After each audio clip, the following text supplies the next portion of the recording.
আজকে শুক্রবার, আগামীকাল শনিবার এবং শনিবার হচ্ছে আমাদের এলাকার একটা বড় হাট। তো হাটের দিন পাইকারদের চাহিদা থাকে বেশি। তাই আমাদের পাইকাররা বলেছে, "ভাই আমাদেরকে একটু বড় পাখি যদি দেওয়া যায়, একটু বড় পাখি দেন।"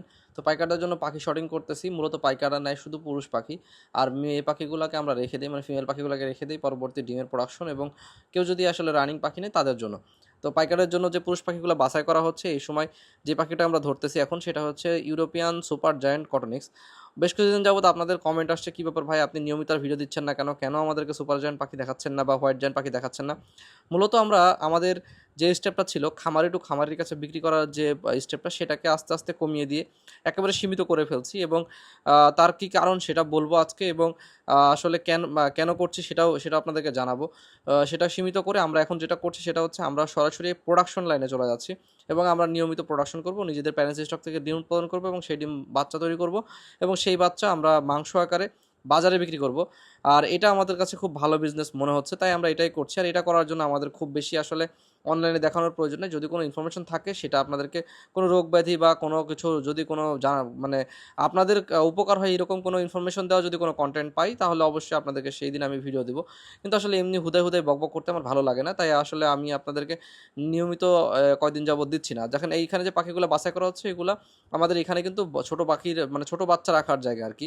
তো সেই জায়গাতেই থেকে এরা বড় হয়ে গেছে। আমাদের বড় করার যে জায়গাগুলো, এগুলো ফুল বুক আরকি। একেবারে ফুল লোডেড পুরা খামার। এখানেই এরা বড় হয়ে গেছে। এখান থেকে এগুলোর ওজন আজকে মোটামুটি 450 থেকে 500 গ্রাম, 550 গ্রাম, 600 গ্রামও কিছু আছে মাশাআল্লাহ। সবাই একটু মাশাআল্লাহ বলবেন। তো এভারেজে এখানে 450 থেকে 500 গ্রাম ওজন এসেছে। যেহেতু এদের বয়স খুব বেশি না। এদের বয়স এখন চলতেছে 35 দিনের মতো। 35 থেকে 40 দিন এই বয়সটা হবে।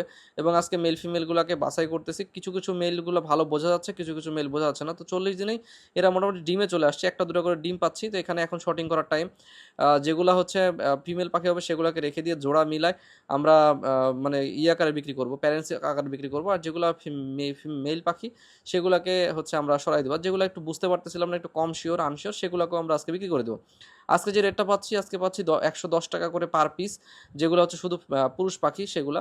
দেখেন অনেকে আবার এই জিনিসটা একটা হচ্ছে ভুল করে ফেলেন যে অনেকে আমাদের কাছে বলেন, "ভাই ইউটিউবের ভিডিওটা দেখি ৳১০০, ৳১১০ পাখির দাম। আপনারা যখন আপনাদের কাছে ফোন দেই তখন ৳৫০০, ৳১,০০০ দাম চান পাখির।" তো ব্যাপার হচ্ছে যে এটা আমরা এখান থেকে দেখেন এতগুলো পাখির মধ্যে থেকে মাত্র এখানে অল্প কিছু হচ্ছে ফিমেল পেয়েছি এবং আ তার সাথে অল্প কয়েকটা মেল দিলে হয়ে যাবে। বাকি সব পাখিগুলাই হচ্ছে পুরুষ পাখি বেরিয়েছে। এইটা হচ্ছে আমাদের এই পাখির সমস্যা যে অনেক বেশি পরিমাণে পুরুষ পাখি বা অ্যাডাল্ট হওয়ার পরে এদের অনেক বেশি পার্সেন্টেজ হয় পুরুষের। তো এর জন্য আসলে অ্যাডাল্ট পাখিগুলোর দাম বেশি থাকে। আর যখন আপনারা বাচ্চা নিচ্ছেন তখন তো আপনারা পুরুষ স্ত্রী সব মিলাই নিচ্ছেন। আমার কাছে যখন ১ম আমি হোয়াইট জায়ান্ট নিয়ে এসেছিলাম তখন ২০০ টার মধ্যে মাত্র ৪০ টা আমি হচ্ছে ফিমেল পাখি পেয়েছিলাম। ৬০ টার মতো পেয়েছিলাম, ২০ টা মারা গিয়েছিল। তো ৪০ টার মতো হচ্ছে ফিমেল পাখি পেয়েছিলাম। বাকি সবই হচ্ছে মেল পাখি হয়েছিল। তো এই হচ্ছে পার্সেন্টেজ এর ব্যাপার আরকি। এখন বলি কেন আমি হচ্ছে খামারি টু খামারের কাছে বিক্রি করা সীমিত করছি। দেখেন ডিম বিক্রি করতে গেলে সমস্যা কি হচ্ছে, ডিমের আমরা কোনো গ্যারান্টি ওয়ারান্টি দেই না। কিন্তু তারপরেও অনেকের কাছে ডিমের খারাপ রেজাল্ট আসছে। অনেকে আমাদেরকে জানায়, অনেকে জানায় না। না জানিয়ে আমাদের কাছে মন খারাপ করে বসে থাকে। জানাইলে অবশ্যই আমরা সেটা ব্যবস্থা নেই। তো এই গরমের সময় একটা প্রবলেম, শীতের সময় তেমন একটা প্রবলেম হয় না। তাই আমরা আসলে সরাসরি সবাইকে বলেই দেই যে ডিম নিলে কোনো গ্যারান্টি থাকবে না। আর হচ্ছে বাচ্চা বিক্রি করলে যে সমস্যা হয়, বাচ্চা বাসে পাঠাইলে কোথাও যেতে, যেতে এই বাচ্চাগুলোরও অনেক বাচ্চা মারা যায়। তো এজন্য আমরা বাচ্চা মানে ডেলিভারি করাও বন্ধ করে দিয়েছি। কারো ক্ষতি করে তো আর লাভ নেই বা আমার নিজের ক্ষতি করে লাভ নেই। অথবা দেখা যাচ্ছে কারো কাছে পাঠালাম, বাচ্চা মারা গেল, সেটা আমি আবার ক্ষতিপূরণ হিসেবে পাঠিয়ে দিলাম। দিয়ে ঘুরায় ফিরায় দেখা যাচ্ছে আমার বাজারে বিক্রি করলে মানে কম দাম হইলেও আমার প্রফিটটা ভালো থাকতেছে। মানে তুলনামূলক কোনো ঝামেলা নাই, কোনো প্রবলেম নাই। তো এর জন্য আসলে আমরা এখন পুরাপুরি বাণিজ্যিকভাবে বাজারে বিক্রি করার পরিকল্পনায় চলে গিয়েছি।